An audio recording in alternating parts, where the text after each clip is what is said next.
Okay, so what are we doing this week? We doing a part 2? Yes, we did some information last week on the UCC, and I'm getting a lot of phone calls from your bloggers, and it seems to be a confusion on this UCC. I see it as a confusion, and I wanted to go back and clear it up, and maybe we can make headway. People that I talked to that had the problem, they really understood it after I explained it to them.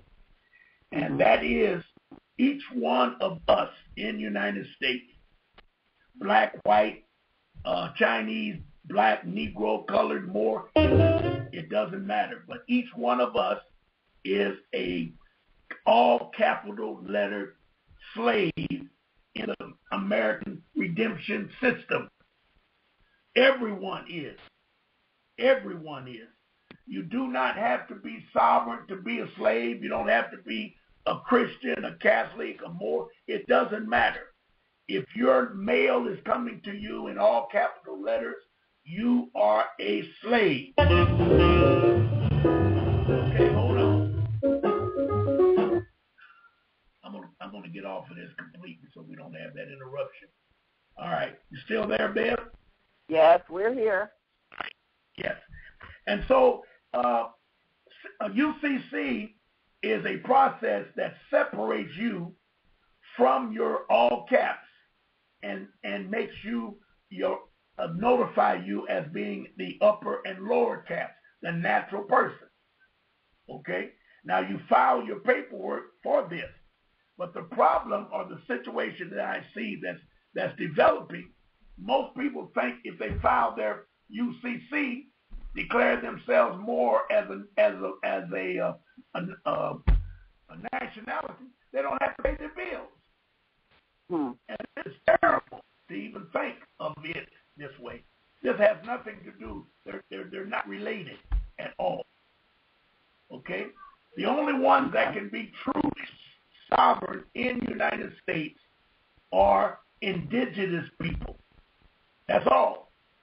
These white people that call themselves sovereign, their true title is title sovereign, meaning that they want to go back to George Washington, 1789, the beginning of the United States, and declare their rights closer to the Constitution.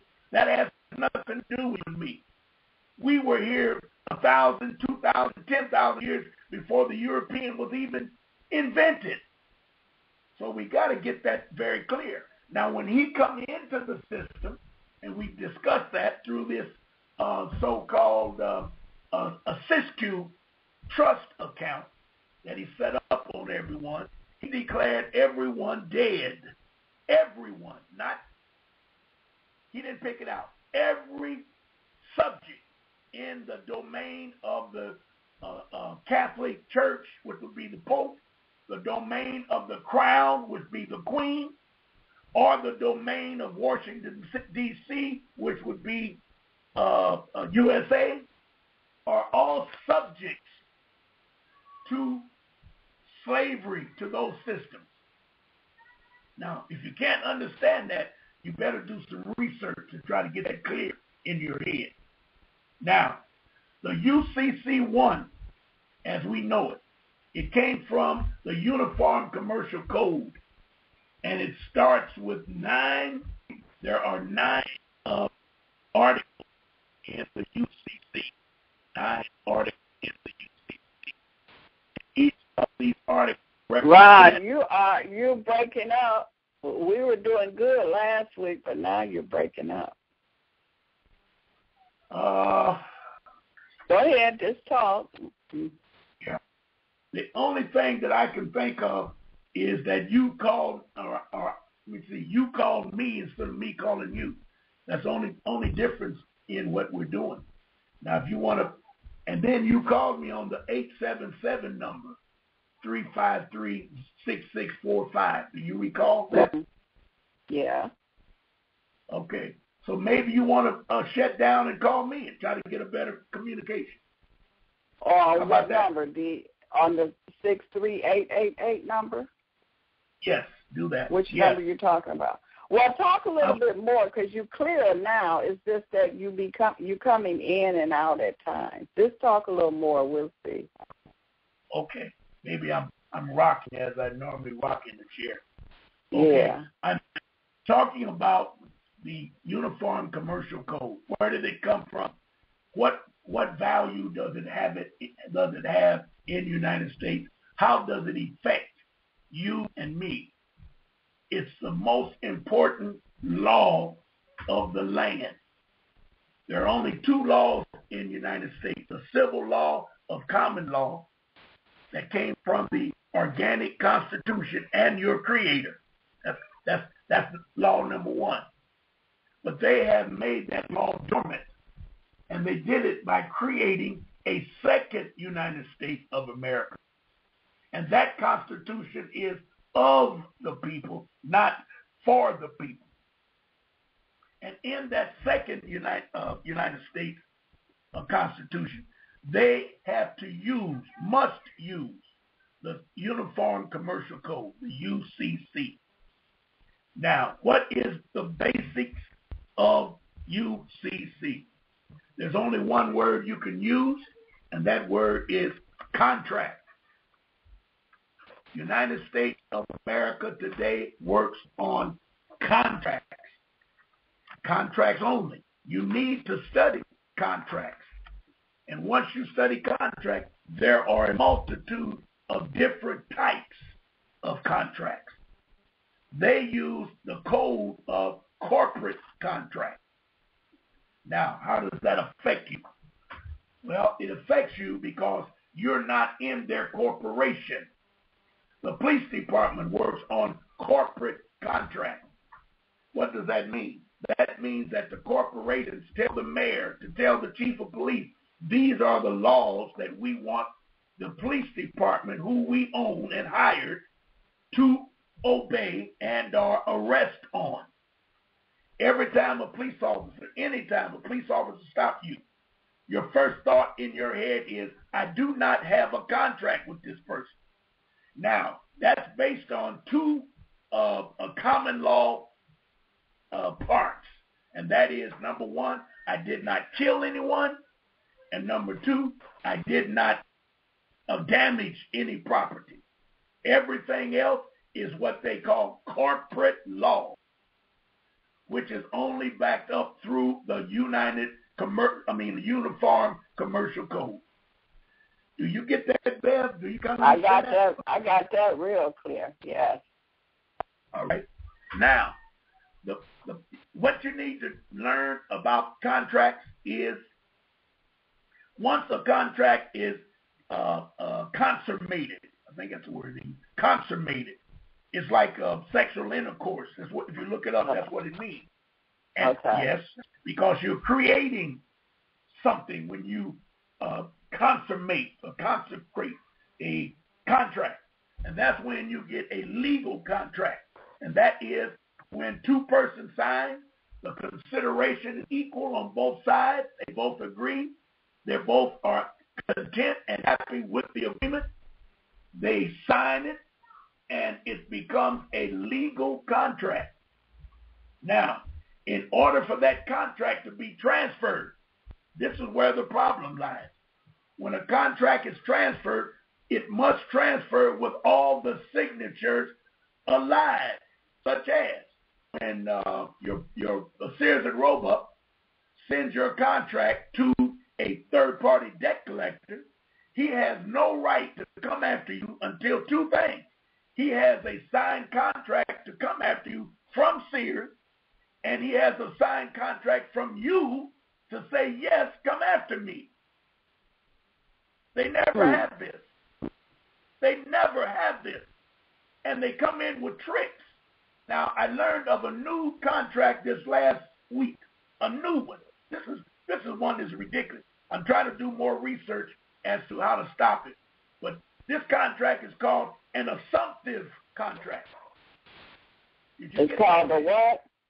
What is it called again? Assumptive contract. ASSUMPTIC. Assumptive. Okay. Yep. It ain't TIC. It's TIVE. assumptive contract. Now, that means that when the lawyer does research, he finds out that you signed with somebody else. And he comes after you with what they call a dunning letter, D-U-N-N-I-N-G.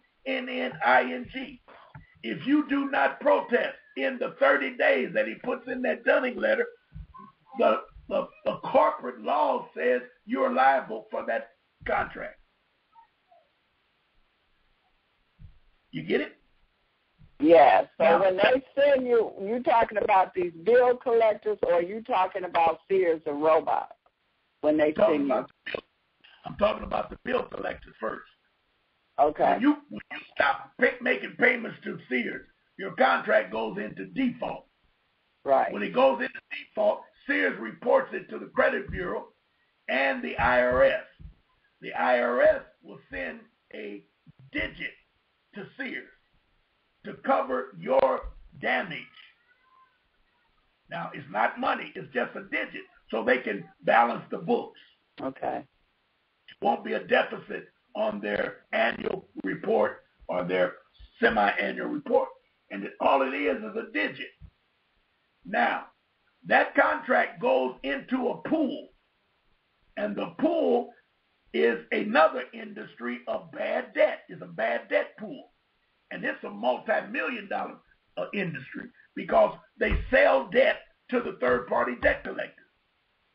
The third-party debt collectors go to these meetings or these annual auctions or whatever, I don't know what you want to call it, and they go in and say, for example, I want to purchase A1 debt, and I think I would like about $10 million worth of A1 debt. I'll come back to that A1 in a minute. So what these auctioneers will do will gather up $1 million of A1 debt, and then they'll run it through the computers to find out the cost of it at that time. They will probably sell $1 million of debt to these people for $100,000. Or maybe I'll just say 100,000, try to keep the figures together. Mm-hmm. Now, in that 100,000, there may be 25,000 accounts. And these companies will set up the accounts, put them in the computer, and then they'll start sending letters out to these people to let them know that they owe Sears and Roebuck or whoever it's set up for. Each one of them would have a new creditor. And each one of them will tell you that you have 30 days in this summons dunning letter to make a decision and get back with us in 30 days. Now, if you read your fair debt collection practice, it says when they purchase these accounts, they must notify the debtor within 5 days. But I can't figure out where that 5 days would be because I don't know when they purchased the account.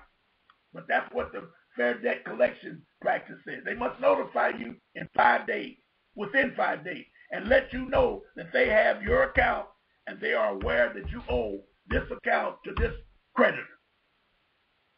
Now, they will give you an opportunity to call them, make arrangements, make payments, or whatever. If you do not, in a period of time, they will send you that dunning letter. And then it gives the fair debt collection will tell them how to operate under the fair debt collection practice by sending that dunning letter. It tells them exactly what they have to do. Very few of them follow the rules. That's why I always tell people you need to get a copy of the Fair Debt Collection Practice Act and read it, so you'll know what to do with your debts. So, but being Christians or being good people, let's say good people, we are ashamed to be in debt and can't pay. So a lot of people wait, hoping that they'll hit the numbers or go to the casino or something so they can pay off something. And it never happens. And before you know it, they're up in their neck and they've already passed the 30 days. Now they're in a legal cycle of going to court to explain to the judge why they didn't make the payment. And the whole contract, the whole process is illegal. But they use the assumptive contract in order to create it. You get it? Right. Now, the computer can calculate from everyone's payment. The company's computers, because they tell them to notify the Fair Debt Collection, not Fair Debt, the other one, Credit Bureau.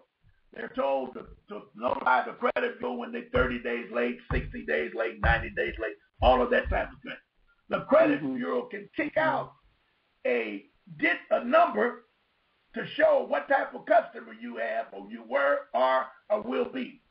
Meaning, if you have been paying your payments 5-10 days prior to the due date, you'll become immediately an A1 customer.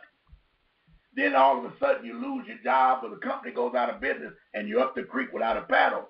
It will still kick out A1 because they know how to handle you. They will feel free to come to your house and knock on your door and say, "Hello, Beverly D. How's the wife and family and everything today? Here's the deal. How come you ain't made a payment? What's the deal with you? Can we do anything to help you?" And they'll sit right in your front room and say that.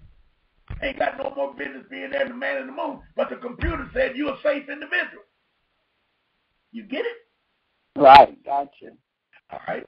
Now you can see from that example how you can set up the B, the C, and the D accounts. I've always been an F account. I don't care if I'm making payments. Don't call me. I'll make payments when I want to.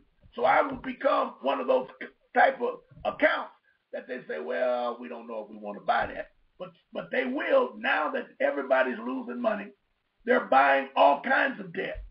They're even buying bad debt. They'll go in there and get $1 million of D accounts and maybe pay $1,000 for them. Because it's all a game if you can make them pay. Some of these people, you may be a second, what they call it, home-based business. You can set up anything.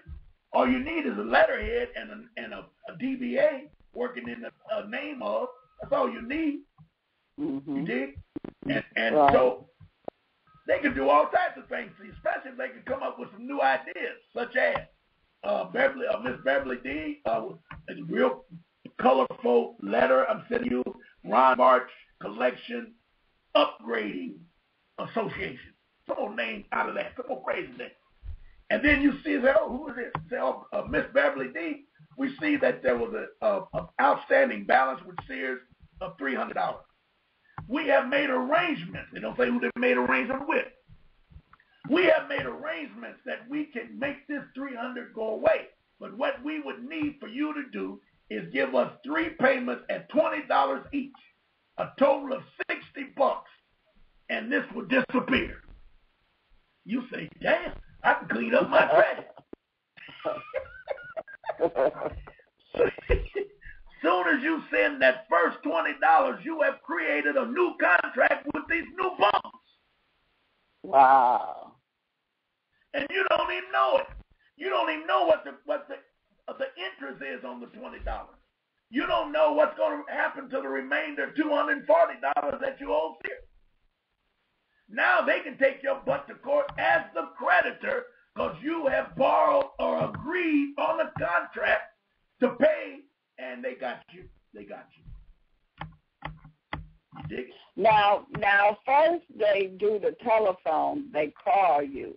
So you don't have to really go into action until they send you that letter. All right. Who calls you? You got to make it clear. Who you talking about? The third party, the people that buys the bad debt. Don't they call you, or when they put it in collection, they automatically send you a letter? Okay. Let's back up to Sears. Sears has a legal collection department that balances the books, the finance department. And if you are A or B type account, they may call you to see if you got a problem before they throw your account in default, because everybody wants money. So they'll call you. So that's why I don't know who you saying is doing the calling. Because sometimes those third-party debt collectors will call and try to make you think they're Sears, which is against the law. But anyway, okay? So you need to find out exactly who these persons are and then say, can I call you back, and who should I ask for, that type of thing, to see if it's the original creditor or one of them deadbeat third-party debt collectors. And most of the time, third-party debt collectors, they hire these young ladies and give them a script, and then they have a negative script, a positive script and a negative script. They read the positive, and when you start asking questions, they look on the negative side to see if it's there, and it has an answer on the negative side, what to say. When you get away from both the positive and the negative, they don't know what to say. That's when I start cutting. Then they say, well, this all is being monitored for quality purposes. I say, right. What is set up for? Quit calling me. I'm watching football. I'm playing hockey. I'm gambling. I'm killing somebody. Don't call me no more. It ain't none of your business. And I can cuss if I want to because you called me. I didn't call you. Right. Your best bet is to hang up. If you think it's a problem with my language, you need to hang up and stop calling. Now, fair debt collection practice says once you tell them to stop calling, they must stop calling. If they call again after that and you can verify that it's them, you can sue them for $1,000. Every violation of fair debt collection practice is a $1,000 fine. That's why it's so important to read that Fair Debt Collection Practice Act so you'll know exactly what the hell's going on. But nobody seems to be concerned. I tell my class the same thing. And every time I bring up something, nobody can answer it. And I said, the only reason you can't answer it because you never did pull it up and look at it. But they got all the rules for debt collectors is in that Fair Debt Collection Practice Act. And then there's another one in your state. It's called the Michigan Fair Debt Collection Practice Act, which is better, Beverly. It's better and deeper than the federal. Okay. Michigan Fair Debt Collection Practice says that a debt collector cannot purchase, receive, accept any account for the primary purpose of taking somebody to court. And every time a third-party debt collector gets you in Michigan, he's threatening to take you to court to garnish you. And the law says he can't do that. But if you don't read it, ignorance of the law is no excuse. Mm-hmm. Yep. So you saying you owe Sears $300. This debt collector come in. He set up a payment with you to pay $20 a month for 3 months. You pay him $60, and you saying you still owe Sears the $300? Yes, ma'am. And it's still on your credit report because you don't have a contract with that third-party debt collector. Sears is the only one that can break the contract. You see the gimmick? Right. Now, some of them will stop fooling with you, but it's still on your credit report or it's still in the pool. Somebody else may come behind them and say, you owe $300 to Sears. I got a better deal, or he don't know about the other deal because they put them back in the pool. But if that guy can get $60 from you, he'll burn up your account. He don't care because he only paid $1,000 to get $10,000 worth of credit, and he done made $60 off you. That's a hell of a profit for him. If he can average $60 per all of the bad debt he got, he gonna come out with a big fat profit. You dig it? So the best thing to do for if a person wants to pay the debt is to contact Sears directly and work out some kind of payment or agreement with them. Yes, but if you are in default and they've already processed you as being in default, in 180 days, your account, which I think is 180, your account will show up on the credit bureau as a charge-off. Oh. Charge-off means that they have already received their digit from IRS. So Sears said they don't even want to talk to you because they know they'll be in trouble to try and double dip. Because IRS has already given them a digit, and now here you come knocking on the door talking about I want to pay the $300. They look at the account. They say, oh, no, we ain't fooling with that. Ma'am, you can't pay that account no more. Not here. It's been moved to the third-party debt collectors, whatever they are. Okay. They'll have something to get out of there. So they're not going to challenge their whole business on $60 or $300 if they get caught. Mm-hmm. And the worst thing you can get caught on with the IRS when it comes to commerce and UCC is double dipping. Double dipping. That's why everybody's up in arms about the utilities. They always double dip. Anytime a person tells you or your presentment, and all of them say the same thing. Write down where your dollar amount, pay now or pay this amount. Right in that area, it will always say check, cash, money order with the coupon. That means that they're going to get paid twice. Once with the check, cash, or money order, and again with the coupon. The coupon is a check. That's why I've been telling them with my Accept for Value package, I've been telling everybody that they need to get the package, read it, and then when they get these coupons or these presentments, they have to stamp it and mail it in as a money order. And it says pay to the order of Secretary of Treasury.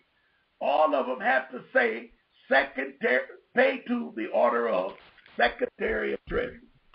Because that's who all bills are owed to the Secretary of Treasury, because the Secretary of Treasury is the United States. The United States belongs to England. England belongs to the Pope. The Pope owns all corporations. England seconds the corporation, and the United States is the large corporation.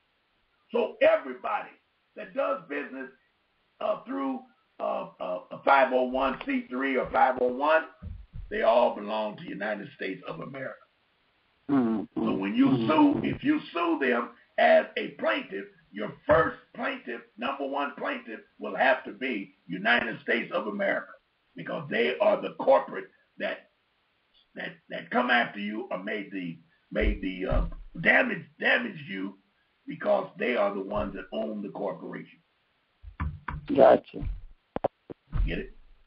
Yeah. Now, it's very important that you understand this, and I hope we can get some calls to challenge me on this, because last week, we went through and I think we got a call or two near the end, and I love to have callers call like now.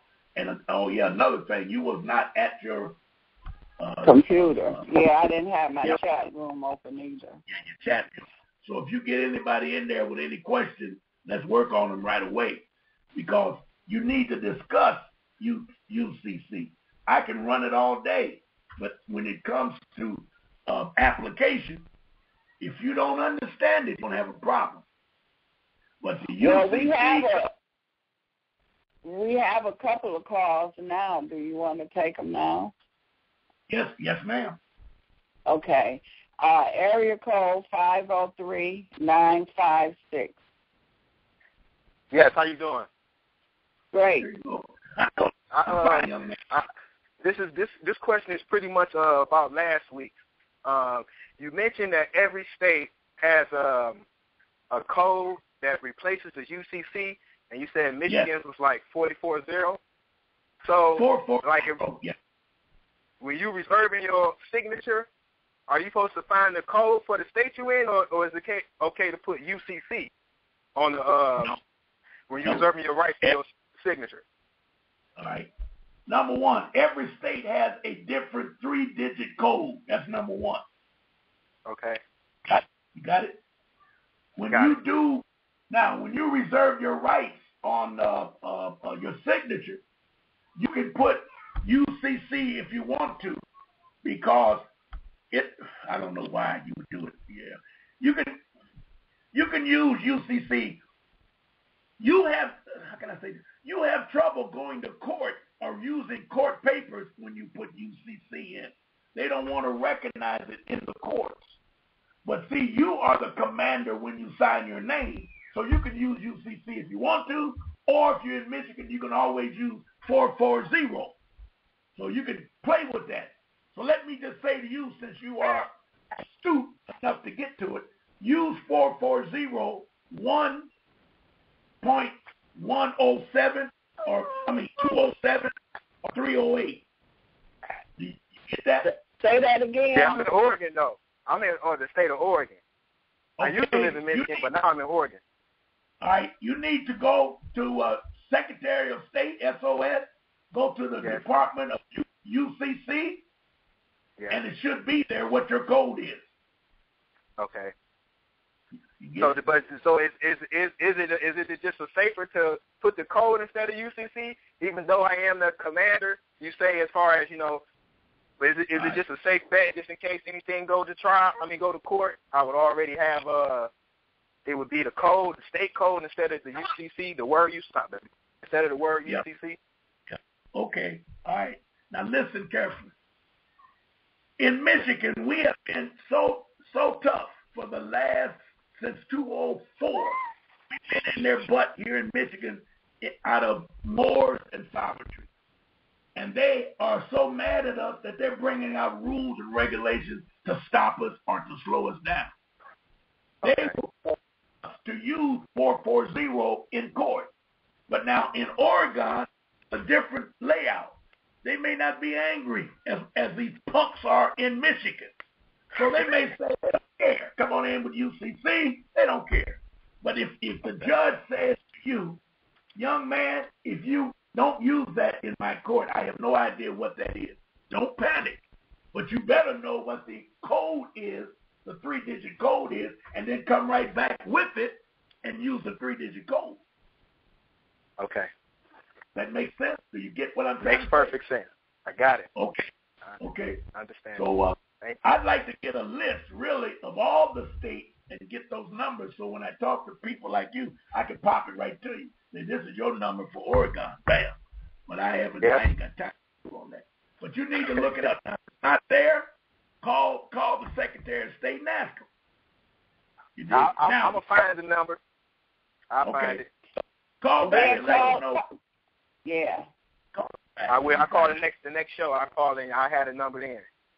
All right. Thank you. Thanks a lot. Okay. Thank you. Okay, we have 860-680. Hello. Hello. Hi. How are you doing? Ron March. I'm not sure if it was you or somebody said about the banking system supposed to take a brief shutdown, but I'm not sure if it was this month particularly, but I'm not sure if they're doing it. Go ahead. I'm not sure if they're doing it. Go ahead. I'll listen. Go ahead and finish. Yeah, cause I'm not sure if they done it or nothing, but it was supposed to. Well, I heard rumor it was supposed to happen like the first week or the first day of July, and I have not seen much yet. But I do see what's going on in other states, regardless with the water and other stuff that is working. I guess to the advantage to see how our people are, or react to what they, if they do it one state or another. But go ahead, if you could answer that brief thing, what I just said earlier about the banking system. The tentative date that I had was July 1. Now that doesn't mean they didn't do it July 1 because it may take time for it to generate to what they want it to be. You follow me? Mm-hmm. It may take time, and I don't have an inside track. I ain't talked to Obama, none of that. I just saw it on the internet, and I did some more research, and they were saying that July 1 was the date. How they worded July 1 or very close to it, or somewhere around. They were supposed to change the money. Now, they may be doing it already in the banks. We don't really know. We don't really know.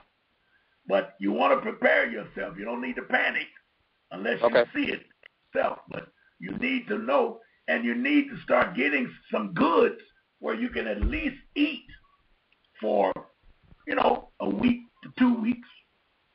Some beans and dry beans and stuff like that. A month.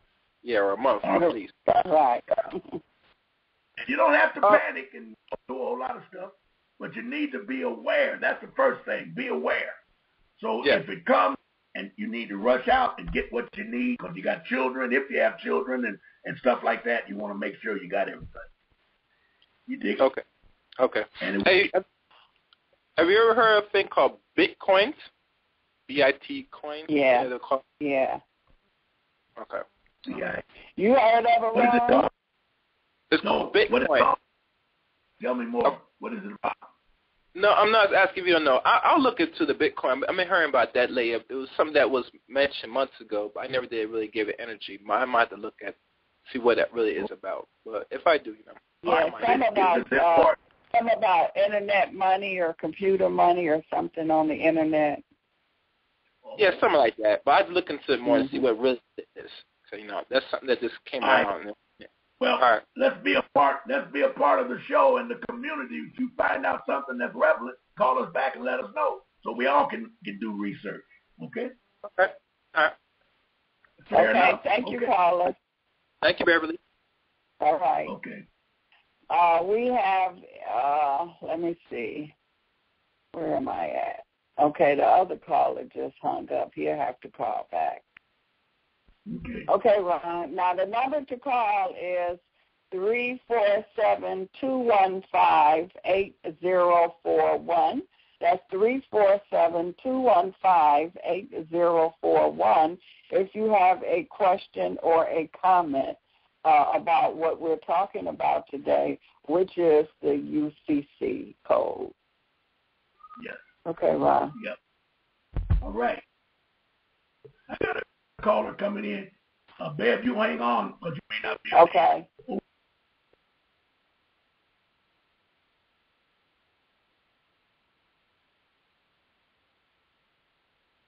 Okay, you are listening to the Truth to Power show and the Ron Mark show. And Ron Mark is talking about UCC code.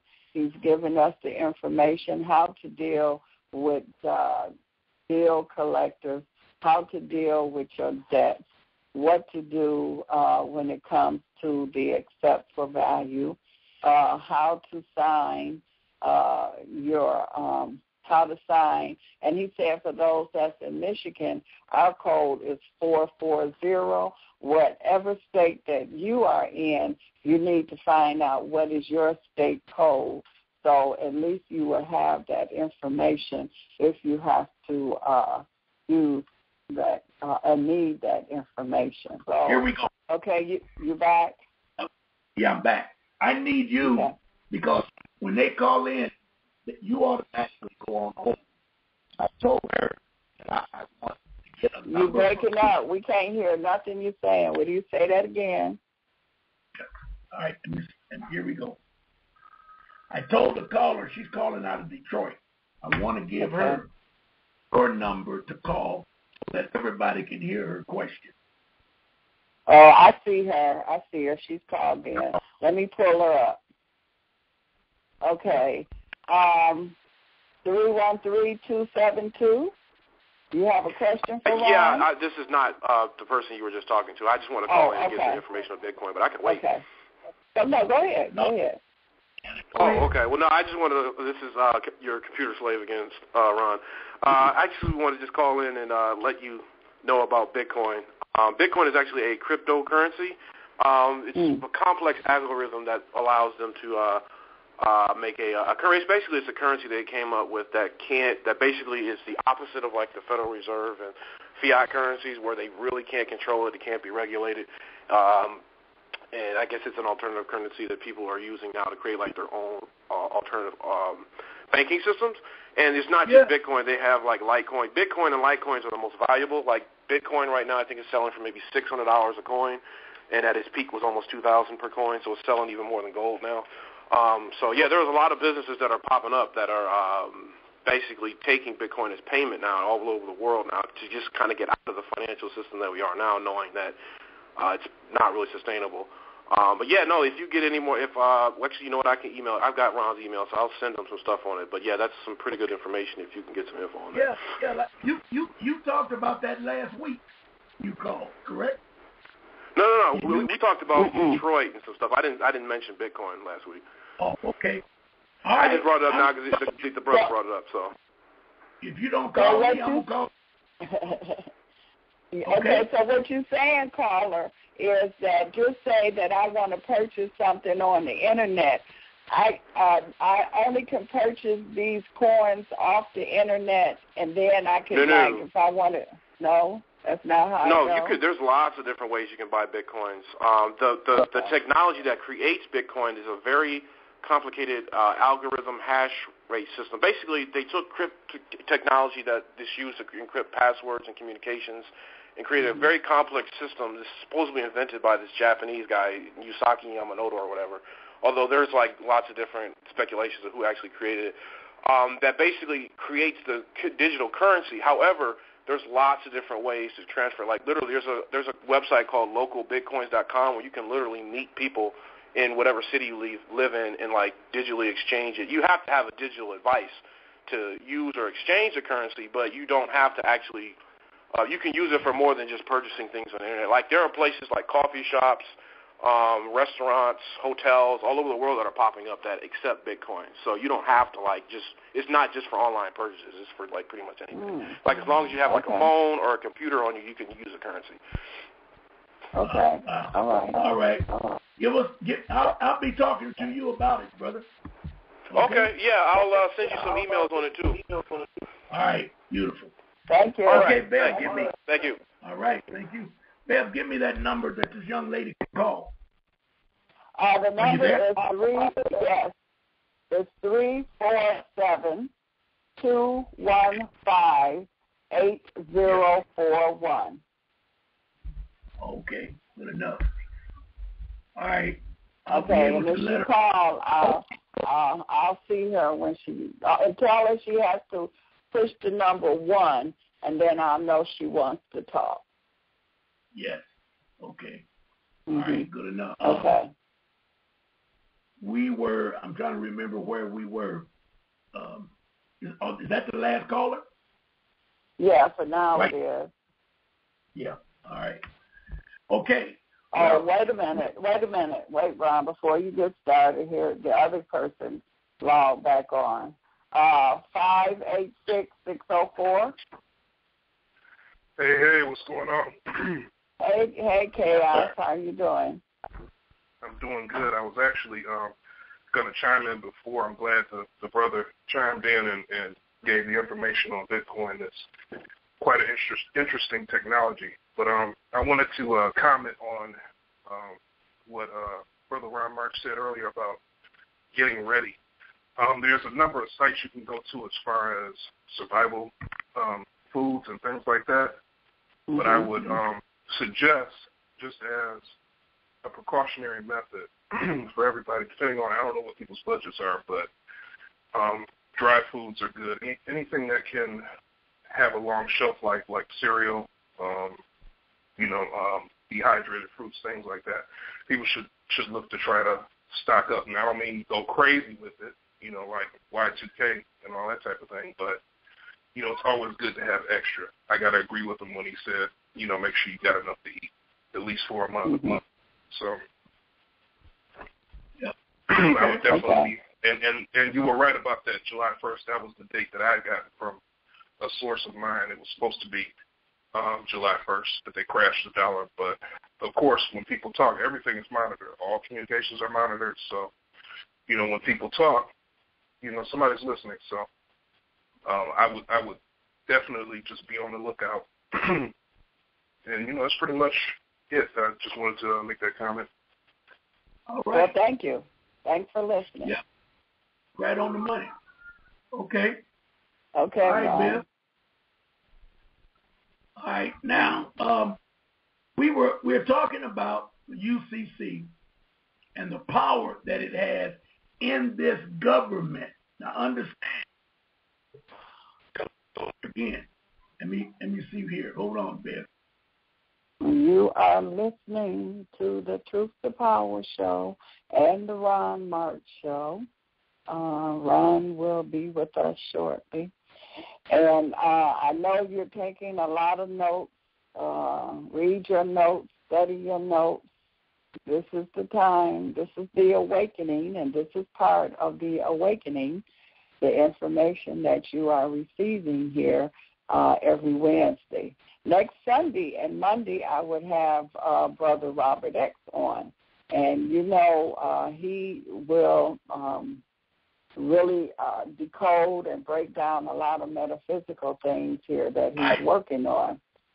Okay, Ron? Yep, that was a lady. She called back. She didn't hear the number. I just gave it to her. She'll be calling you from the 331 number. Okay. Yeah. All right. We have to get into this new process of contracts. If you want to survive, I can't say it any better way. And it's very dangerous if you don't know, because every municipality or every entity is on its own corporate contracts. And 99.9% of the rules of the corporate contract, you were not in on it. You're not a part of it. So that means that you don't have to adhere to it. That's what makes you sovereign. That's what makes you a Moor. That's what makes you have the nationality of a Moor, because you're looking at it from the Constitution, and the Constitution says clearly that it's a clause called a contract clause. It explains the power of a contract. So these corporations are using the contracts as their lifeline. Mm. Lifeline. So they're making up rules and regulations in order for them to win. Now, the worst contract you could ever have, and this is very important, is adhesive. Don't ask me to spell it. An adhesive contract. Now, what kind of contract could that be? That's a contract that you don't have a choice but to take it. One of the worst adhesive contracts is the greenback. The Federal Reserve note, the dollar bill, is an adhesive contract. Why? Because they took the gold and silver away and didn't have any money, real money, in order to operate or for you to eat. So they gave you some play money and said, use this. You didn't have a choice. It was against the law, or better yet, their law, to use gold and silver. Now, let's talk about that for a minute. It's not against the law for you to use gold and silver. It's against the law for those corporations to accept gold and silver, because it's a contract that you had no part of. You understand the difference? Right. Yeah. When people say things, I try and check them when they say it, or they're not saying it right. And that is, you can use gold and silver because, you can go to your neighbor across the hall. You may be able to go to a dealership and do it. But he ain't going to put it in the system, because he'll go to jail if he puts it in the system or deposits it in the bank. But he may take some of his own money and put it into the bank to make your payment, and then put the gold in his chest at home for a later date. So you got to understand that. That's very important. None of these contracts from the corporation did you sit in on and agree on or sign in on. Now, another big contract that's responsive is your Social Security. You don't have a choice. If you got a job, you got to pay Social Security. They don't give you a choice. Either the corporation will say, either pay it or go find a job somewhere else. That's an adhesive contract. That's one that you didn't have a choice. That's why when you begin to make yourself completely sovereign, you're going to put in a document, an affidavit called a revocable signature. Notice of revocable signature. And what that says is, every one of these contracts that you force me into, every one of them, such as the Social Security, every one of them that I don't even know that I'm in, all these codes, I refuse to be a part of it. And you will send that in a package to the Register of Deeds. But I'm not going into that now. That's kind of complicated to deal with over the air. because you need to do it and know what. But you can look it up. It's called a signature, a revocable signature. I revoke my signature. Another one that's easy is your driver's license, so-called driver's license. They tell you need driver's license. You don't need because the driver's license that they give you are commercial driver's license. And 98 or better yet, 75% of all people are not truck drivers. They're not bus drivers. They're not train drivers. They're not anything to do with driving. But the states tell you that you need it so they can get money from you. License plates, driver's license, all these taxes that they put on you because they are treating you as if you're in a mode of commercial traveling. And you're not. Right. And see, the more people that know that, the easier it will be to fight. But since few people know it, the cops stop you, and he's gonna look at you and say, "Hey, buddy, if you make that comment again, I'm gonna charge you with resisting arrest."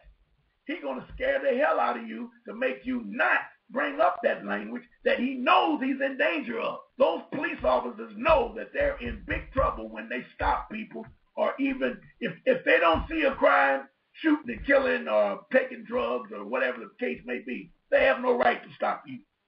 None. There is no right for them to stop you at all because they belong to a corporation that you had no part of. That's why they stop you on these crazy charges. A lady called me the other day. She had a ticket and it was worth $170 because she went to a stop sign and didn't stop completely. And a police officer was sitting behind her somewhere, and he followed her, checked her plate, saw that she was innocent. I listened to this carefully. Saw that she didn't have any problem. So he pulled her over, and he walked up just as nice. "Can I see your driver's license?" "What did I do?" "Can I see your driver's license and your this and your that and your this and your that?" She gave it to him. He went back to the car, wrote the ticket, came back and said, you didn't stop completely at the stop sign. Now, you know that is S with a big B and a big S. Unbelievable. And she looked at the ticket. It was $160 fine. She called me. I said, "Stamp it, write on it. I reject this contract because I don't work for you. I reject this contract. Sign it, date it, and send it in. Certified mail." Since corporations don't have any hands and pencils and pens, you got to do it through certified mail. Right. Yep. So this is what's going on, Bev. And all of these contracts, like I said, the most dangerous one is that daggum that I just found out that assumptive contract. And it's dangerous only because the judges recognize it. See, there's where your problem lies. And when the judges become judges, if they have a P number, they are illegal because judges are not supposed to have a P number. But what we have now in Detroit is upgraded lawyers, and they get upgraded by appointment to be a judge. And they're all in a club called a bar. And the rules of the bar are enforced by the bar, and if any one of them get out of line, they tear them a new butt or snatch their daggone P number. And that goes for sisters, brothers, mamas, and daddies. You may be bringing some good money home and all of that, but you're nothing but a treason traitor to the United States of America. That's what you are. Well, Ron, your caller is on the line. Area code 313-839. Hello? Area code 313-839. Can you hear us? We hear you. She's not answering, Ron. Did she have that, did she push number 1? Yeah, she pushed number 1. Okay. But she's not answering. Okay. On break, I'll call. Okay. Because we heard her for a minute, and then now I don't hear her. Oh, okay. Well, okay. I'll call her on break and give her unless she calls back. Okay. Because you have a minute before you go to break. Yes.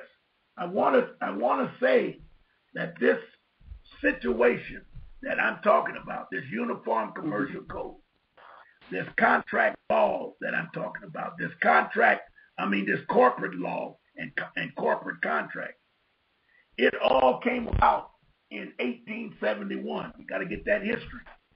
When they created 1871. 1871. And that's when they filed papers in Delaware for a ecclesiastic corporation known as United States of America and all derivatives of United States of America. I had my paper. Here it is right here. I had my paperwork for it. We talked about it in class last night. The United States, U.S., U period, S period, USA, U period, S period, A period, America, United States of America. All of these names are derivatives of United States of America in the District of Columbia. And it means that it's a federal corporation. It's not a government. It's a big General Motors. You got to look at it as it is. Obama is not the president of the United States. Obama is the CEO of United States of America. There's a difference. This is why he can't do what he thinks he can do, because the board of directors are your Congress, and they telling him you ain't doing nothing for them blackies. And he can't do it. See, I get so upset when I get into these types of discussions because we have people that are out there that know this information and are scared to talk about it because they'll lose their positions in the system, such as the Al Sharpton. That's the richest Negro, one of the richest Negroes in America today. Look what they've done for that chump since he started being the number one Negro. You don't even hear of Jesse anymore. Jesse fell out with him. He did, but if they put his son in prison. Right. Now that on the test, they killed Bill Cosby's son. Come on, y'all. They killed Michael Jordan's daddy. They got to have some kind of way to control you so that they can keep you in line. It's like crazy. Sound like the mob to me. Well, the only difference in the mob is illegal, so they say, and the government is legal. And that's another good point, and we'll talk about this on the other side, but corporate law is legal.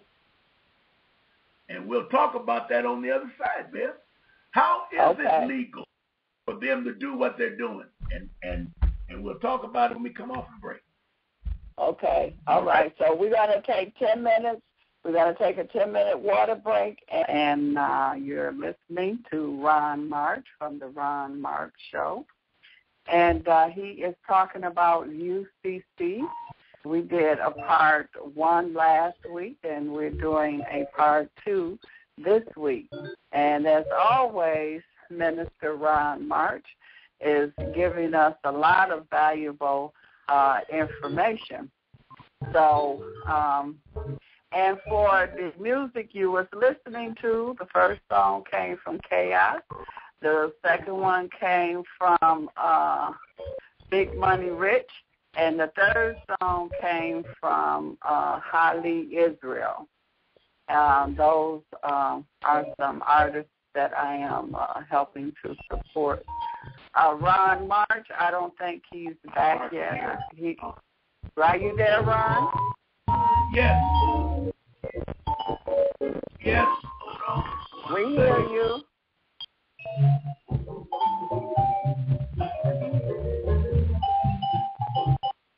All right, I'm back. Okay, all right. Yes, we hear you. All right. I think we left talking about legal corporations. Everything they do is legal. First of all, the word legal is a... You're breaking up. You kind of come close, talk closer. Okay. Now you're saying that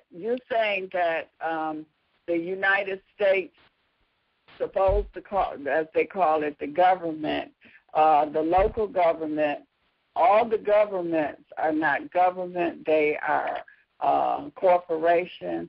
They are illegal, just like the mob is illegal. So it's kind of like we have the mob that is we're under their control. And the answer is kind of yes, kind of no, because you didn't say it right. Okay, I didn't mean the mob, but this is a certain set of mob too. They kind of like they both the mob, but they just two separate entities. Yes. Well, due to all the wars that they've had and the CIA undermining most governments, probably 99% of all governments, quote unquote, are now cooperations. That's why the entire earth is angry, because most countries cannot live the way we live under this barbaric government that we have in the United States. Most countries are not accustomed to that type of living. That's why you have these flare-ups, and that's why they're having trouble now in Iraq. They're having trouble in Egypt. All over the Middle East areas, they're having trouble because the people are tired of the BS. They don't want that type of government. And the IMF, which is the foundation of the finances, and the World Bank are hanging on to the system by the Pope in order for them to stay in power. Now the Pope last year, knowing that the earth was about to fall apart, bloodshed all over the world, he eliminated all debt. He eliminated all debt. Now you would say that that's a big deal, but it's not. It's only a flash of the pen. It's only a digit that he gave the corporation to go back to zero. He balanced the budgets across the earth. And it was only just an easy job of root, nothing big, okay? But here's the trick. Number one, United States being the biggest crooks of all, they refused to let the people know that they didn't owe debt anymore.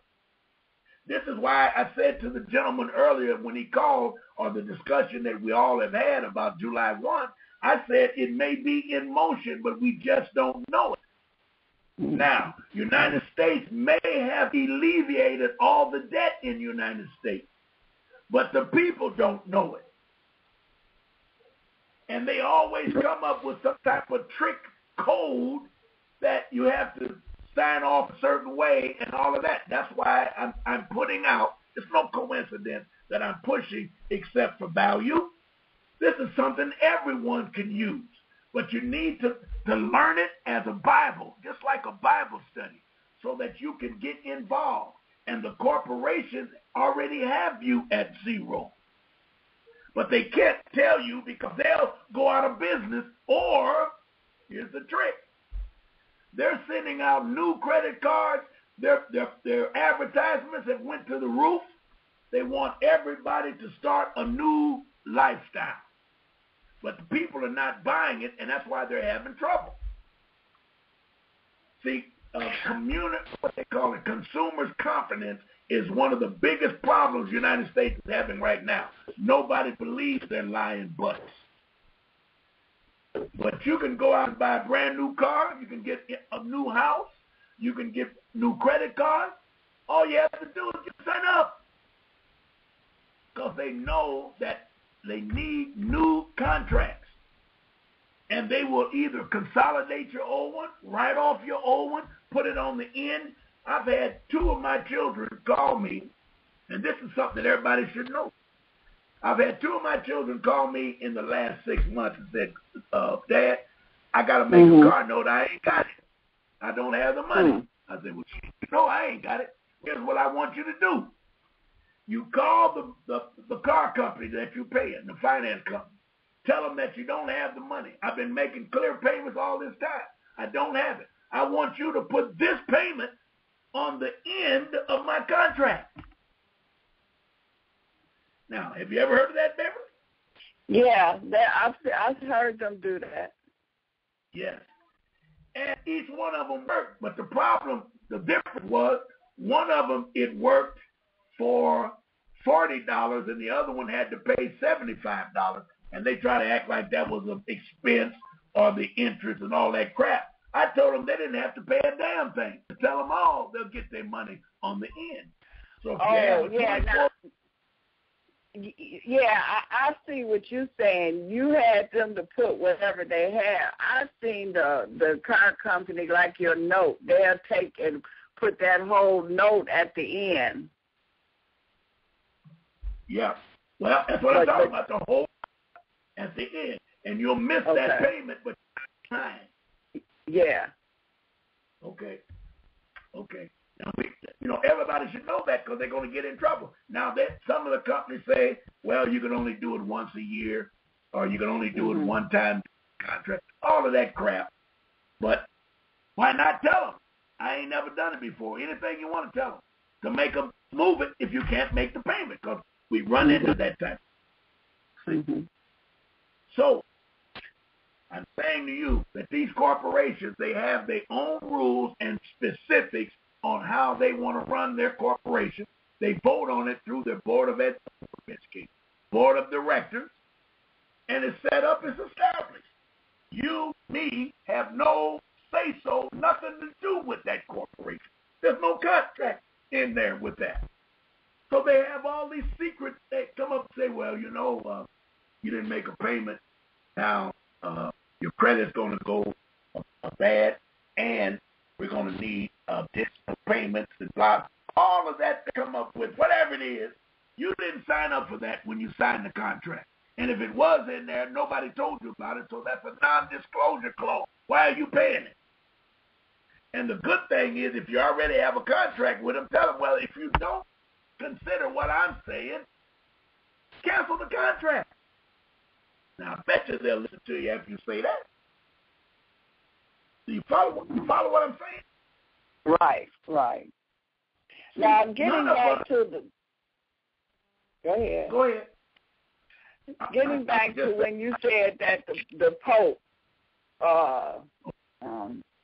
paid all the debt.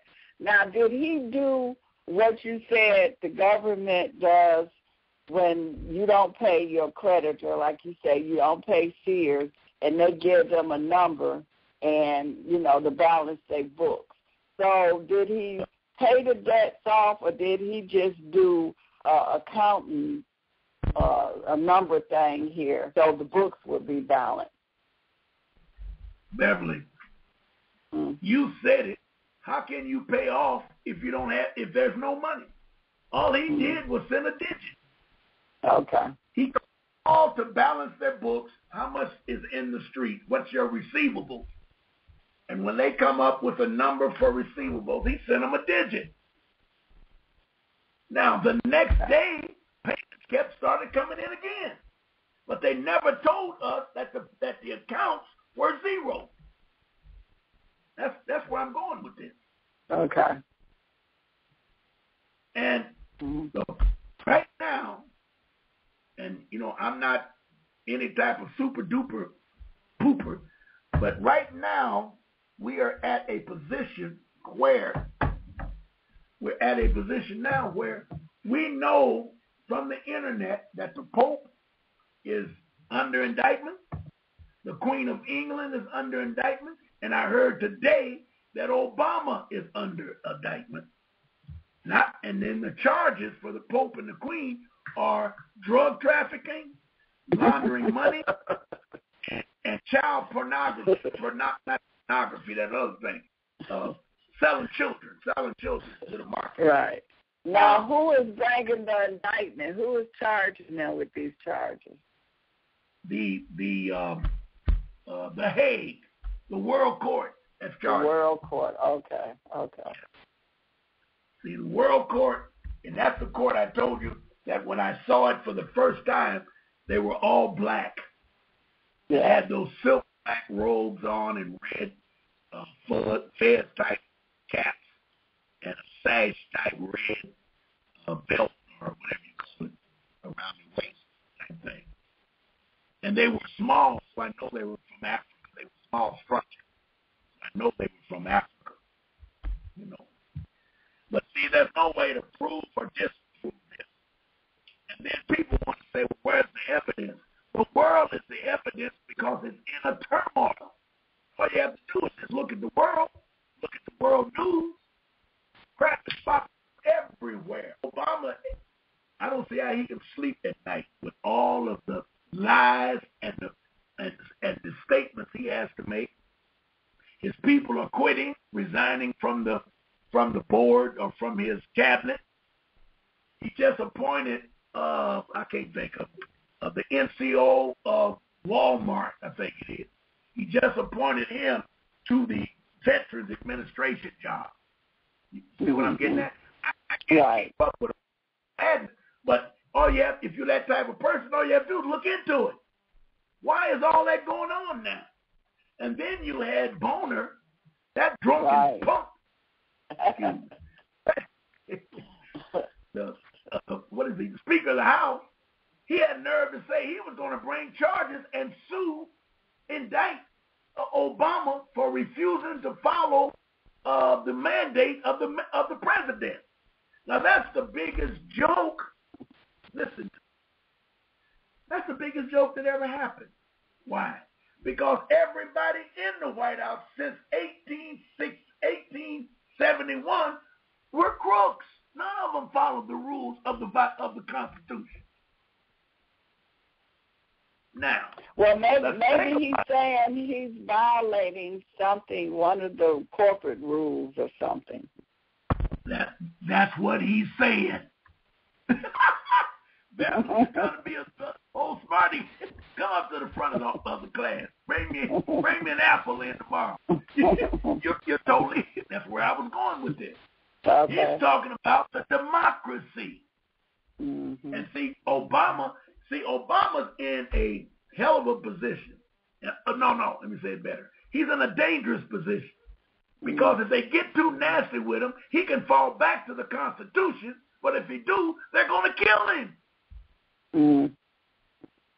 Because he'll be in the same boat that Kennedy and Lincoln were in when they tried to step back to the Constitution, got tired of all that bull crap in D.C., and they said, well, damn it, I'm the president. I'm going to sign a direct order to do this.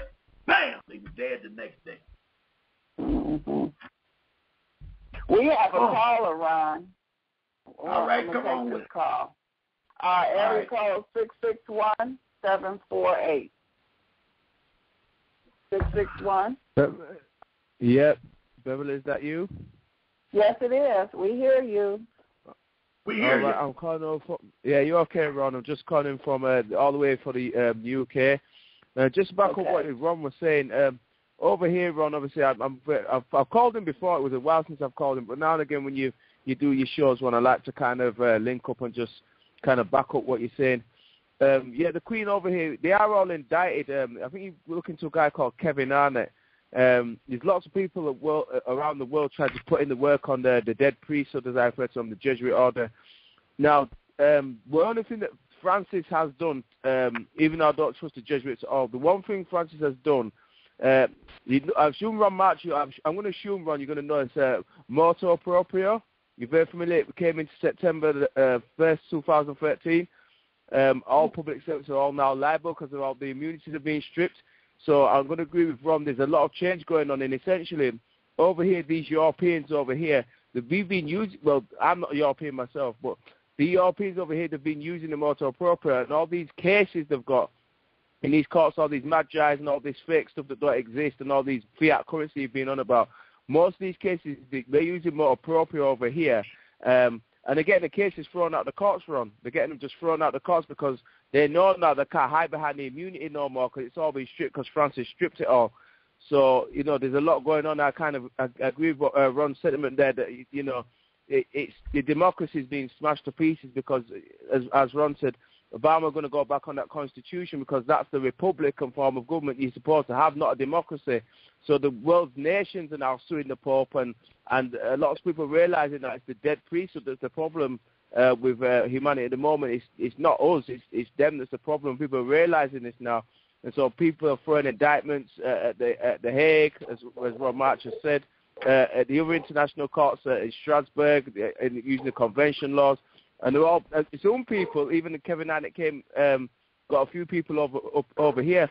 And we even set up over here, I think it's in Coventry, which is a little bit away from me. But they've set up their own common law court over here as well. They've brought the ground and got it done. So a lot of people have had enough of the bullshit that's going on, and they want to kind of do something about it. I'll just hear the floor there, but Ron's definitely right. There is an awareness of things going on at the moment, Ron, definitely.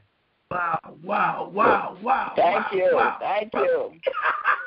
Well, you on target. Now listen, I talked to you before. I want you to email me. I want to stay in touch with you because I got some information in the UK that can help you or possibly help you because the sovereign package is working better in Canada and UK than it does in the United States.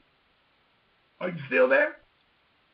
Yeah, I'm still here. Well, it's interesting you're saying that, Ron, because a lot of people over here, Ron, are actually putting in the work. Now, obviously, I'm working closely with Grand Sheikess, the Rear Bay of the Moorish Nation, because I'm into all the sovereigns and mosques, because it goes back, as you know, Ron, when this stuff collapses to pieces, and it's going to collapse because they're in dishonor. Because when we honor about the law of one, the real law of the universe, that means it's got to go back to bloodline and back to who the real people are, the indigenous people of the planet and the lands, our lands. The United States Corporation, which Ron March always talks about, is not the land. You've got to distinguish one from the other. And it's what these Europeans are finding out over in this country is that I want to tell you something wrong. Recently, about 4 weeks ago now, Ron, I've been doing a lot of research on the Jesuits. I went to how the whole system over your system over there derives, as Ron has explained, derives from over here. And what you have is the Bar Association over here. It's the inner temple, the middle temple, and the outer temple. And those associations are owned by the Roman Bar Guilds, which owns the UCC, which owns your postal codes, your zip codes. All your corporations come under the Roman Grand Curia of it's a papal bull of 60. I think it's 60. No, it's 1580. That's it. 1585. And every corporation, birth certificates are held in trusts. All corporations are all held in trust to the Pope. And Ron mentioned it. They're all in ecclesiastical trusts. I've done the work over here. All the parishes run over here have all the real power. All the parishes over here claim all the land under these bishops. And every city over here has a cathedral. And all the citizens are under jurisdiction of the bishop. So Ron's definitely right. All leads back to Rome. And the Pope's running the whole thing. And everybody's realizing this now. And they're cashing U.S. Treasury bonds in, like Ron said. And so over there, they're trying to hang on to it over there because the U.S. war machine is what the popes have been using, which is that triple crown has got on his head. London uses the financial arm, you've got the military arm, and the Vatican's the spiritual demonic arm. And so they use the U.S. corporation over there for world conquest. That's what they've been doing. And so as Ron said, the whole thing's going to fall down because a lot of the world's nations now are now realizing this, and they're waking up just as Ron's been saying. So I agree with you completely, Ron. Because you've got the Black Bible codes, 1724 there, and I think it's the 14th or 13th Amendment you've got there. That's what everybody's housed under. Whereas over here now, we've got what's called, and Ron will know this, what's called the Cessna Q Trust of 1666. And Ron's probably very familiar with this, where they changed everybody, classed everybody as dead beyond the seas, no flag flying, and vessels were declared beyond the seas. And so over here now, it's slightly different to what it is in the U.S. because obviously you're under the Black Bible codes and that 14th or 13th Amendment. Over here now, we're under that Cessna Q Trust. And so the stuff that you're using, Ron, because it applies more over here because you're under that Cessna Q Trust, it works more over here, whereas you lot over there, it's slightly different because of the Black Bible codes and the 14th Amendment. So that's why you can use certain things over here as opposed to over there, even though you're still under the Bar Association, the Roman Bar Guilds, which originally were formed in London in the Temple. Just yield the floor there, but you're absolutely spot on, Ron. I'm backing you up 100% because I found out exactly the same thing. So most things will work, but a friend of mine here, we're into setting up what's called will and testament with the set up in our own trusts. And basically what the guys are looking to do over here is set up their own trust and put in what Ron's saying into their own trust like the Pope's done, and use that will and testament against them. So we're going to claim either the live record of birth back and the live essence and the divine proportion that's stolen from you. Yes, wait, hold on a minute. Hold on. We got you back, Ron. I see you had dropped off. Yes. Okay, go ahead. The caller was giving us a lot of information. Go ahead, caller. Yep. Yes, he was. Yeah, just as Ron said. And so the live essence and the live record of birth, I've got the forms, Ron. I've managed to. We're not supposed to have them over here, but a link. People are giving out certain information. We've been pulling strings, but I've got like the birth certificate forms and the forms that you fill in. And it's got like the white form at the top, a yellow form, and the fiduciary. But Ron knows about all the bonds and stuff like that. And we've got the actual factual proof of how they're enslaving fallen humanity over here. So what we're wanting to do is set up our own trusts, put our own names, not names, but put our own live essence out, everything into trust. And therefore, we do exactly what the Pope's done, but we do it ourselves. And then what we do is we testify against the priests. And yet they have to then rebut that in law, and they can't say your birth certificate because you're not a dead piece of paper. So you can prove you're living sentient being, get 3 people to testify with you. You all support each other and set up your own trust. Essentially, that kills the dead priesthood. Period. Because then they have to try and rebut that in law, and they can't. But that's what we're looking to do over here. But yeah, similar to what Ron's trying to do, everybody's trying to free themselves because they know the corruption is rife. So I'm behind you 100% what you're doing, Ron. So yeah, keep up the good work, and I'll just yield the floor there. Okay, thank you, caller. That was a lot of great information, and keep us informed. Ron Mark? Yes. Okay. I was dropping off. I didn't get a lot of it, but I know he's still listening. I want him to email me because we had some communication going about 2 months ago, and I don't know if I stopped or whatever, but I didn't get to him. But I got information for him, and I want him to email me. So, will do, if Ron. you're listening, caller, are you there? Oh, good. Yeah, Ron, still there? Yeah. Oh, yeah. Okay, good. All right, Ron March Show at yahoo.com. Ron March Show at yahoo.com. Just send me a call and say UK, and then let me go from there. All right, cheers, okay. Ron. Thank you very much. Yeah, I will do, Ron. Get straight to it. Oh, one thing before you go. I heard you make a comment. I was following you on your language. I got to listen carefully. But I heard you say, I'm European too. Did you say that? No, I'm not a European. I'm one of the Aboriginals. My family originate from what's called, they call it West Indies or St. Kitts. It's not that because they changed all the names of all our continents. You're wearing a mix, and I'm very familiar with it. So I'm connected to you people over there because my family line, I've traced it back enough to go back for the West Indies. So I know where we're all in. That's why I resonate with you now. Yeah. So they can lie, but brother. we keep the honor on. If you listen to me, if you are of color, you are indigenous. In whatever land you're in, you're indigenous. We were here first. Correct. That's right. Back to Lemuria and all them and Pangaea. We were the first ones here. They didn't even exist when we were here. They didn't even exist back then. And we didn't have none of these problems. It's only since they've been here that we've had problems with the custodians of the land, remaining on and everything. We didn't have none of all this madness that they're dealing with. Brother, you right on the money. Email me and give me UK, and then I know what's happening. We'll go from there, okay? All right. We'll do. Stand on the I appreciate you. I really do. I really appreciate you. All right, man. Thank you, caller. All right. That makes me real good, man. I'm telling you. Yeah. Unbelievable. Man, oh, man. So that's what I'm talking about when it comes to Ron March. You know you're in tune when you can reach people like that. And your right. audience, man, are positive people, and they call, and definitely. I can feel that vibration. So yeah. let's keep moving. Let's try to do something with this. Yes, right. Yes, definitely. So now, with what's going on in Detroit with the water and all of that, they need to fight these people the way you're saying. They need to fight them through contracts.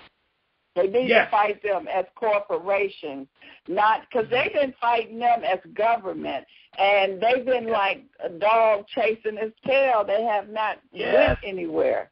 So once they fight them as corporations, then they're going to start seeing some leeway.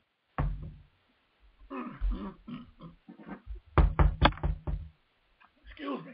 You are totally correct, Bev. And let me add to what you're saying.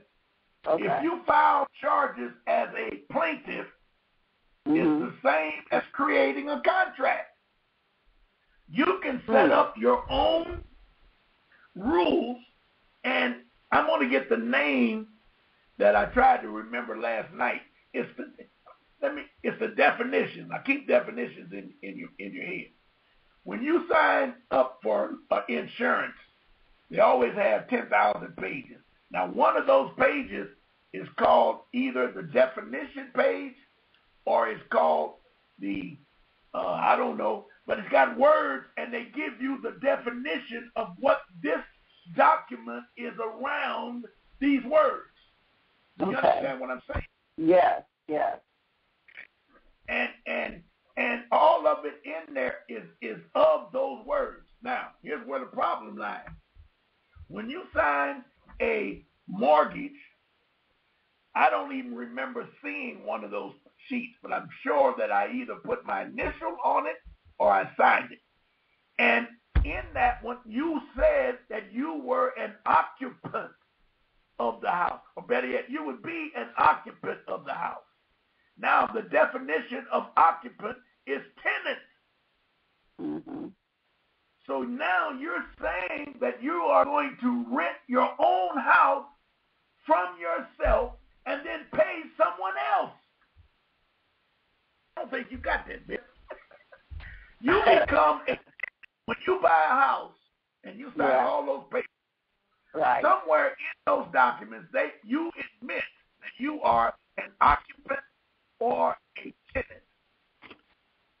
And by being an occupant or a tenant, you're saying, I'm going to give this house to the state or the corporation, and in turn, I'm going to pay rent to the corporation for living in my own house. But some people feel to think that it's not their house until it's paid off, and then they send you that, the discharge paper, whatever they send you. They send you a certificate of payoff. Right. And you act like that's a big deal, and you'll dance and sing Kumbaya. You're the biggest fool in the world. Because when you close there, you pay the house off. That's why they make you sign that tenant sheet. And you don't even know you're signing it. Even though you owed them $300,000. Stop. You own the house. So I'm telling you, this is how people are thinking. This is how they're looking at it. But I'm okay. When I don't know how to say this, because I want you to stay with me. I'm talking to you. I'm talking to you. Okay. You buy a $300,000 home and you sit down and close. Right. You got it? Right. When you stand up for the closing, you own the house, paid in full. Why? Why do you own it when you stand up, Bev? Let me know you hear. Like, stop. Hold it. Stop. I ain't gonna go there. You own it because the promissory note that you signed in the paperwork is a negotiable instrument. And when you signed it, you created money to pay for it in full. That's it.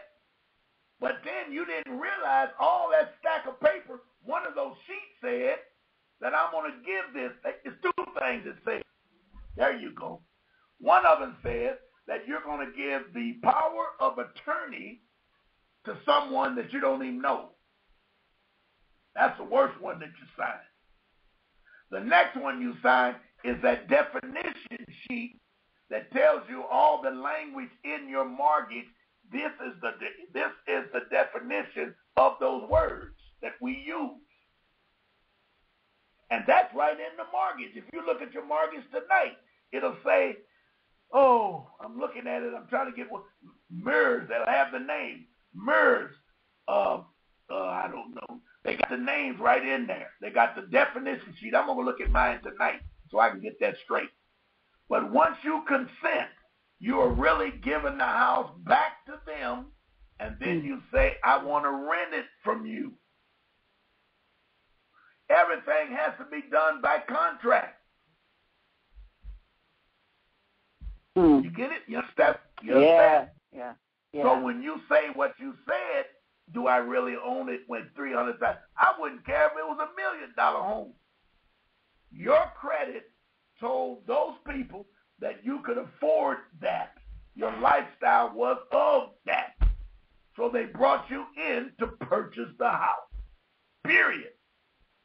Now, once you sit down, they're going to have you sign stacks of paper. And either you're going to sign each sheet or you're going to initial each sheet that you understand. When you get through, they're going to take it away from you, and you're going to go to this new home and look for the first payment to come in the mail, and you're going to pay it. When the law says the first payment should come, there should be a check in there to pay it off because you already paid for the house. So your first check should be the payoff that they give you after 30 years that you paid it off. You should get that the first check to your first house note. Beverly, stop. If you go like you said, and the house was, let's go with that $300,000 house, okay? You make 30 years payment of $300,000 house. At the end of the last payment, you realize after listening to Ron Mark that you have made a mistake, and you take these people to court. What do they owe you? Number one, they owe you $300,000 that you paid 30 years ago at sit-down. Number two, you made payments of 30 years of payments to them, which is $300,000 plus. Right. Because interest. You got it? Yeah. Now that's $600,000. Now there's a law in fair debt collection called inducement fraud. No, concealment fraud or inducement. One of them, either inducement fraud or concealment fraud. That means that somebody tricked you 30 years ago to make payments on a house that you already own, so you can multiply each payment by 12. Man, you should look this stuff up. Multiply each payment by 12 and then double it. Some more crazy crap. Double it. That's what they owe you for inducing you to make payments because you was an idiot all those 30 years. It's called either concealment fraud or inducement fraud. Okay. Anybody want to write? I'll give them the law. It's a law. Okay. That's Ron Martin thought up. That's the worst law you could ever have. That's why they fight so hard with these mortgages not to get trapped. And they want to, if they get caught, they want to pay off quickly. If you think you got $300,000 coming, like you just said, they'll send you a $300 check and get the hell out of here. No, it's usually 3 times that. I just told you, it's 12 times the monthly payment plus 30 times it. That's the formula that the government gives you. And guess where it comes from, Bev? Where? 1864. It's the statute at large, 1864. Lincoln signed it. But it's a big old thing. I got it. Okay. I got it. Okay. and it lays well, it out. Ron, your caller is. All right, go ahead. Your caller is calling in. The lady that's been trying to call in. Area code 313-839. Yes. Area code 313. Yes, you're on the air. Hello? Yes, we Hello? hear you. Yes. Can you hear us? I can hear you. Okay, we hear Can you. you hear me? Okay. I was calling back because I was talking to you earlier about the Supreme Court. Yes, I can hear you, Ron. All right. Go ahead. Okay. I was calling about the Supreme Court thing they just did, where what they just did was they just made the corporation a live person. Yes.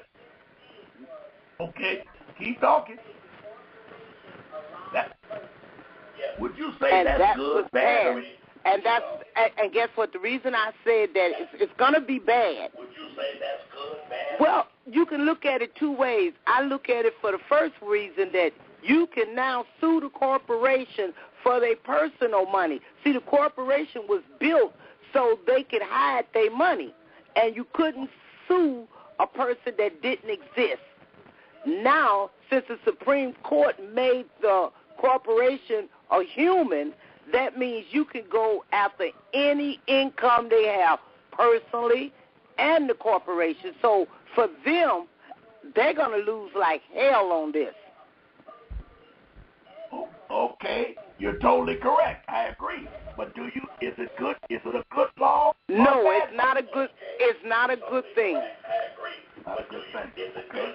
Now, I will just it's a bad law. The reason I say it's a bad law is because now you got corporations going in there. Go ahead. Caller. There, Ben. Saying that, okay, I can hire you as under my religious. I don't have to hire you no more. I don't have to do this. And they all can slang up under that religious bull crap they want to slang up under. All right. Now, here's the good thing about it, sister, that I love that law. Let me tell you why.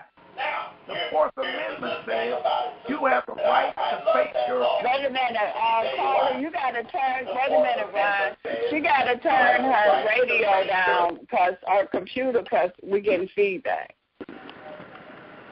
Okay. Okay, there you go.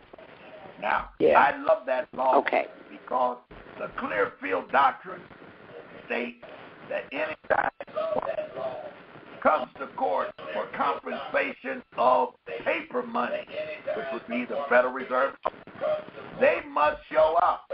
Mm-hmm. The Fourth Amendment says you have a right to face your accusers. Now, the question to you, Miss, is this. Have you ever seen General Motors? Have you ever seen a Sears and Roebuck? Have you ever seen any corporation? The answer is no. So how can they show up? I don't care what the Supreme Court says.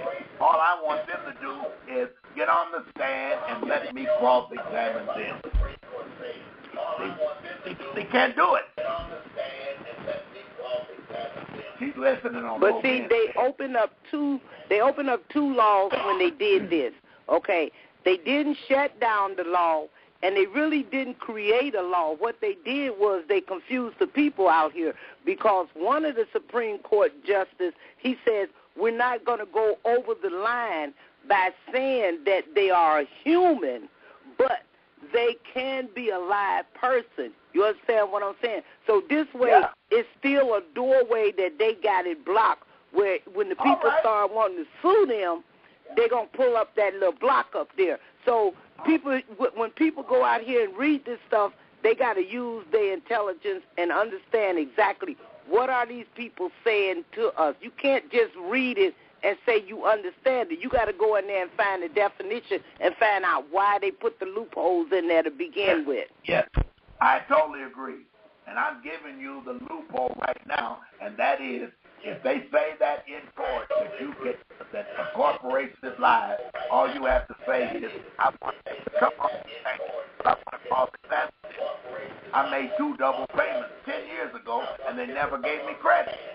Now, the lawyer that's there, he can't answer because he's a representative. He's not have true interest in the account. So how does he know what went on? Right. So now you got the judge over the barrel. You just say, hey, I agree. Right. I agree with you. Yes. But you got to bring in them. And it's the same way with the It's going to work out for the ones that's smart. I'll put it like this. For the ones that's using their heads. But you're listening to a smart program, sister. We're trying to educate everybody to get smart. I know. And you know what? I goes out. I know. We just came back from Virginia, and I was down there telling people about your show, and I was trying to educate the people about what's going on around them. Now, there's one more other question I want to ask you before we go, and it was about what you were speaking of about Obama. Well, I'm going to tell you my side of how I feel that it's going, because I live on the Internet reading about politics and everything. Obama is in real crap right now.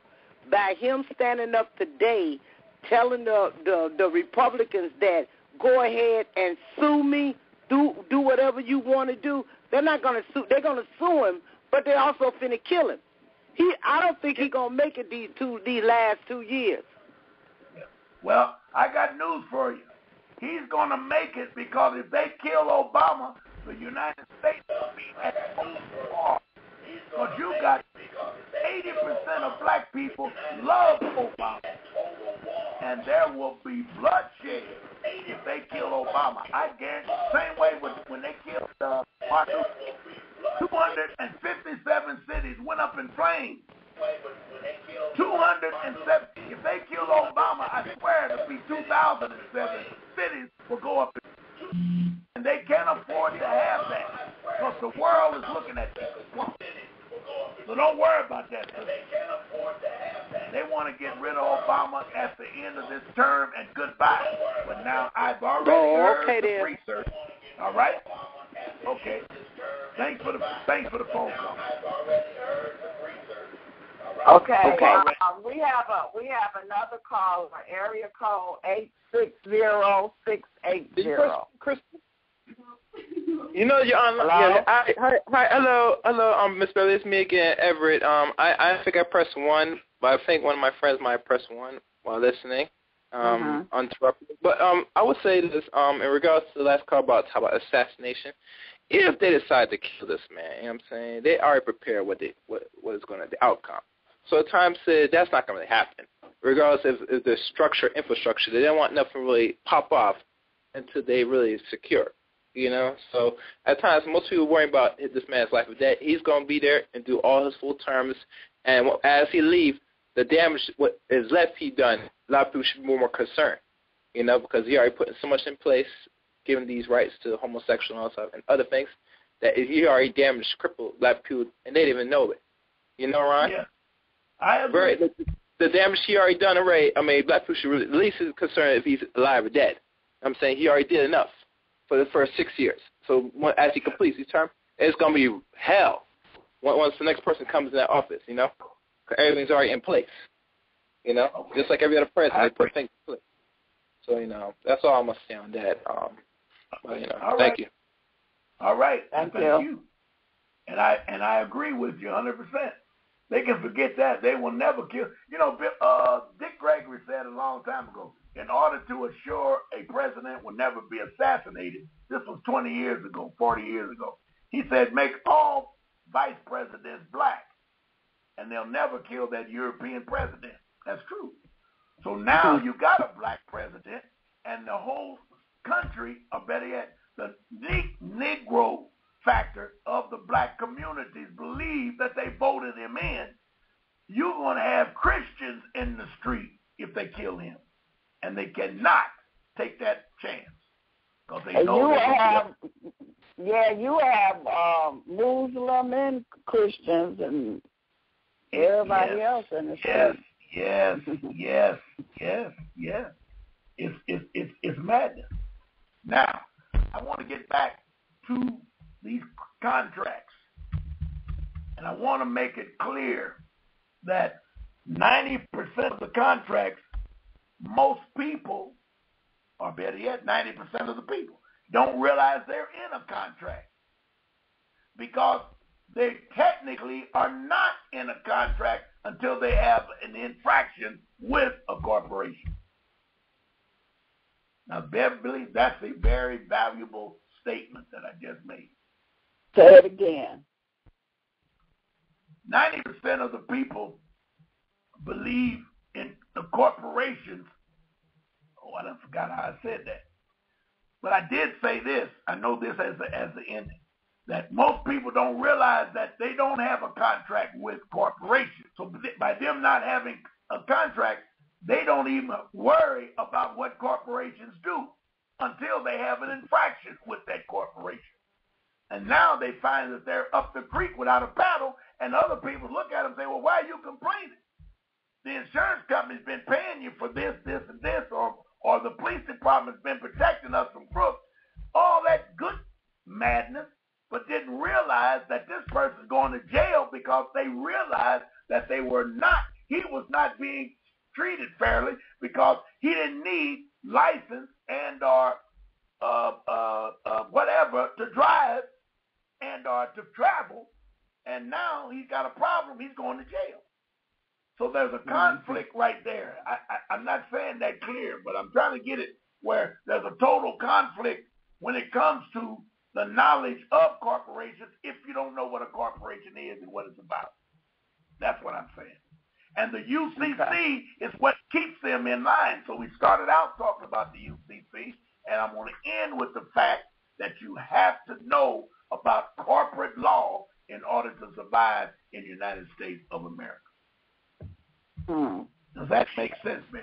Yes, that makes a lot of sense. And it seems like you got to know about it to survive all over the world. All over the world.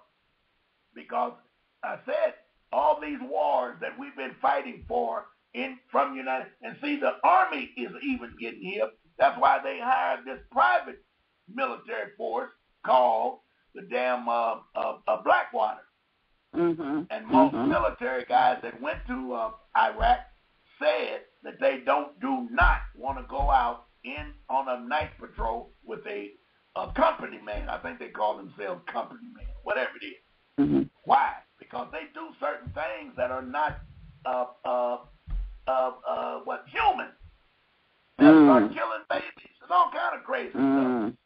Okay. And now you find yourself in a hell of a now when you go back and you get charged with killing babies, now that company man disappears. They put him on another assignment. And you're going to say, well, I didn't do it. What company man? Well, when we got to the point where we were going into this village, company man showed up. You see what I'm saying?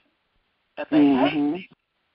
And all of them are on a mission to keep turmoil and disaster going. And they're trying to force the cities or the people of the country to accept corporations.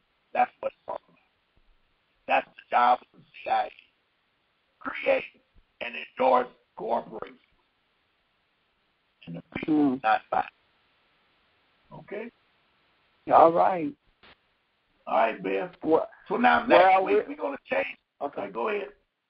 No, I was only going to say next week we're going to change the temple altogether. And I want to get back to irrevocable trust. I'm going to tell you that today. I want you to put that in right now. We're going to talk about irrevocable trust, and the subtitle is Grandma. That really ought to get some attention. Granny. Okay. Granny is the subtitle of irrevocable trust. All right? Okay. All right. All right. Until next week. As always, we appreciate you and we thank you. And much love. Thank you. Okay. All right. Peace.